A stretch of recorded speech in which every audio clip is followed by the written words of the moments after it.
What's up, guys? My name is Kendall. I'm from Worthing. I'm 39. I've got a wife and two kids. And you know what? I decided that I would sign up for 100 days of code. I decided that I'm going to change my career and change my life in 100 days. And before this, I was working as a vicar in a church. I love helping people. I love helping my community. But when you got a wife and two kids, it doesn't make the income needed to give them a good future. And so I made a decision about maybe about 3 months ago that this is what I was going to do. I was going to get into tech and I was going to change my life and change my family's life. So I decided to apply for an amazing boot camp called School of Codes. And obviously, there were the initial things where I thought, man, am I too old? Have I missed the boat? I should have started earlier. All of these things. And yet, there was this niggle in my mind that thought, no, do you know what? I can do this. I am able. I'm still young. I got this. And so I found this boot camp, and basically, it was called School of Code. And School of Code, their whole thing is, their tagline is change your life, learn to code. And I was seeing that everything in tech had to do with code. And I was seeing that, you know what? These School of Code, they take people from every background, every age group, every culture who know no codes, and they take them from zero to hero in no time at all. And I thought, you know what? Well, at the moment in coding, I'm a bit of a zero, and I want to become a hero, and I want to move into the tech field. And so that's exactly what I did.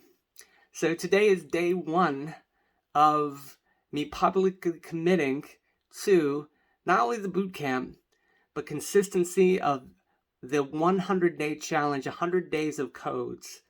So the ground rules for, I was encouraged by my boot camp to do this, to keep a record and look back on the progress that I've made. So right now, where I'm at now, I know some code, I know a little bit of HTML, a little bit of CSS, a little bit of JavaScript, but really barely anything, to be quite honest. But after 100 days and doing the boot camp, I believe I'm going to be really, really much better at maybe solving problems and hopefully at coding things and making things as well. So the whole rules around the 100 days of code is one, you have to code 1 hour every day for the next 100 days. So for the next 100 days, I'm going to be posting a video about my progress on the boot camp and the things that we've been up to during the day. Will I remember everything? Probably not. Will I remember some things, like 1%? Probably. So I'll put what I feel. So I'm going to code 1 hour every day at least with my boot camp. And I'm going to talk about what I've been doing. So for example, today it was day one of the boot camp. We did CSS selecting. So we were working together in pairs and selecting different parts of code. It was like a gaming challenge. And what we had is there was a table, and there was bento, and there were pickles, and there were plates. And we had to use different CSS selectors to select different parts, like the pickle or the plate, and elements and with classes and these sorts of things. And it was awesome. It was so much fun. Was it challenging? Yes. Was it fun working with others? Yes. Did we not know what to do sometimes? Yes. But that's okay. Number two, the rule of 100 days of code was to keep yourself accountable publicly. So that's what I'm doing here, keeping myself accountable publicly to both you and to everybody who watches. Even if it's nobody, I'm keeping myself accountable in this way. Number three rule of 100 days of code is to connect with the community on Twitter. So I'm going to be hopefully connecting and getting retweeted and all these good things on Twitter to get connected with the community here on 100 Days of Code and School of Code and all those good things. And number four rule of 100 Days of Code is to keep a daily log of my progress. So, with that being said, today was day one of the School of Code Bootcamp. And Dr. Chris Mia, who is the founder of School of Codes. He began the program in rip-roaring fashion. We started, every day begins with, from what I've been told, squats. Squats. So we're gonna get thighs of steel thighs. No chicken legs in this School of Code. So we're gonna be all thighs of steel, or buns of steel, or whatever, legs of steel, whatever they work. So it's gonna be awesome. That's the start of every day. And then we had like a little bit of talk and an intro of sort of started talking about sort of where we were and where we're going to be going to, the tech skills gap and what's lacking, how everything's going towards tech. All those are good things, and why this is important to learn coding now, because everything is moving that direction. There's going to be jobs lost, and actually there's going to be a shortage, and university is no longer the way. All these other conventional methods aren't getting people job ready for the workplace scene in coding, in tech, in any of these things. And that School of Code and things like that are the way forward to make people job ready in a great way, from a diverse background and all those good things. So we talked about as well, like about how the brain learns. And one of the things that stuck out to me was sort of how he talked about sort of that there used to be a common misconception that beyond the age of 25, that you could no longer learn anything. But actually that this was proven, and there was actually a Nobel Prize won for somebody proving that this was the case.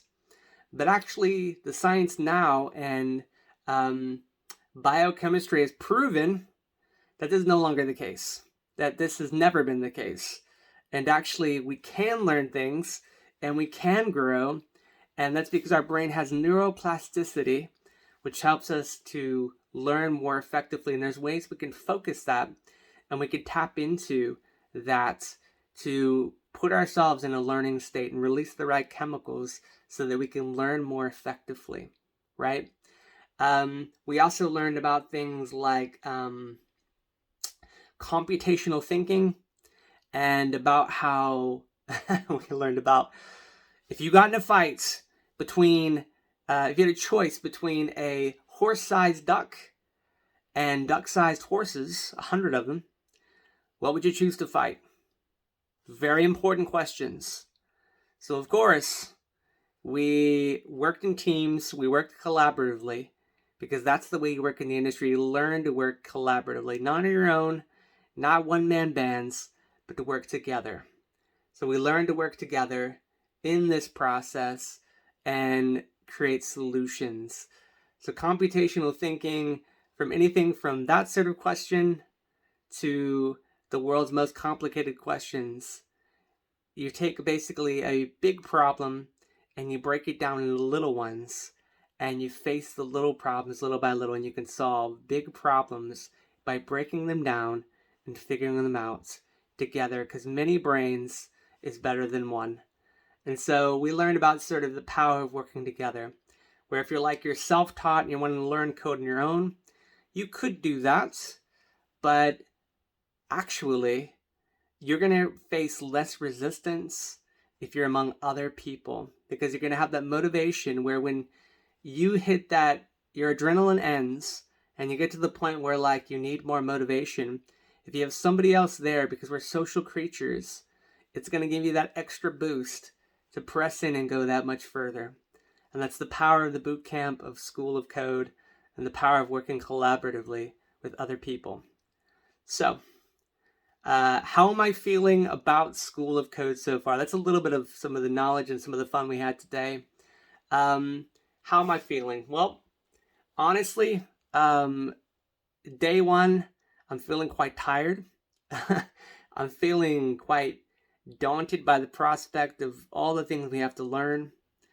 But equally, because we also went through like all the things we're going to be learning over the next 16 weeks and the projects we're going to be doing, I'm both excited and also scared. That's the truth. But as Chris said, and as I know, it's one of those things, all it takes is everyday consistency. Consistency, persistence, and feeling the fear and doing it anyway. right? Keep showing up, keep coding, keep chipping away. Will you be a genius? Maybe not. But will you get there and learn what you need to know to become the right person to become a coder? Yes. And so I really believe, we even wrote a letter to our future self, the best case scenario in 6 months. And I believe that is the focus for each one of us. So I'm really excited, and even a pre-mortem if things went really badly. But I'm believing for the positive result. And that's the focus. One of the things I know, one of the things when Chris was talking about focus and all these things, is there's a principle, and it's in our brains, and it's this principle in science called the reticular activation system, and that which we focus on and we think about, we bring about.